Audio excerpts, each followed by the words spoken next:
Pieņemsim, viena māja izrāda interesi. Kāds ir tas process, lai nonāktu līdz šai renovācijai? Teiksim tā, lai mēģina izvest to interesi, tad vajag pirmkārt pamata informāciju sākumā.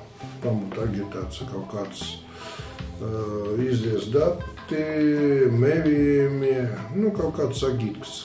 Informēt cilvēkus. Jā, kaut kādu veidu dod viņam kaut kādu ziņas par to, ka tas ir iespējams. Tālāk nākošais, ja mājā iekšienā atrodas kaut kāds cilvēks, kas ir ieinteresēts, tas ir nepieciešams, lai viens vai cilvēku grupā, kas būtu ieinteresēti ievest šo pasākumu dzīvi.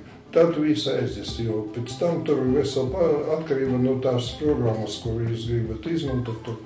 Dažādi ir, bet pamata tas ir sapulce, tas ir lēmumu pieņemšana, projektēšana, lēmumu pieņemšana, bolnieka izvēles, atkal lēmumu pieņemšana un kredītu ņemšana. Tas pakāpeniski iet. Bet galvenais, lai būtu kaut kāds, es nezinu, vai pareizi vārdu, bet kodols mājas iekšienā, kas var stumt to procesu, jo no ārpus tu nevar neko izdarīt.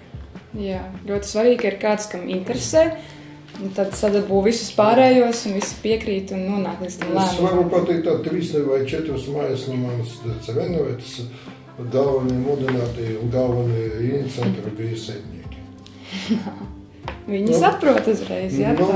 Saprot, viņi ir labi pazīstami cilvēkiem, un viņi var un prot runāt ar veciem cilvēkiem un tā tālāk, un viņi bija tādi neoficiāli agitātori, kas stumto procesu uz priekšu.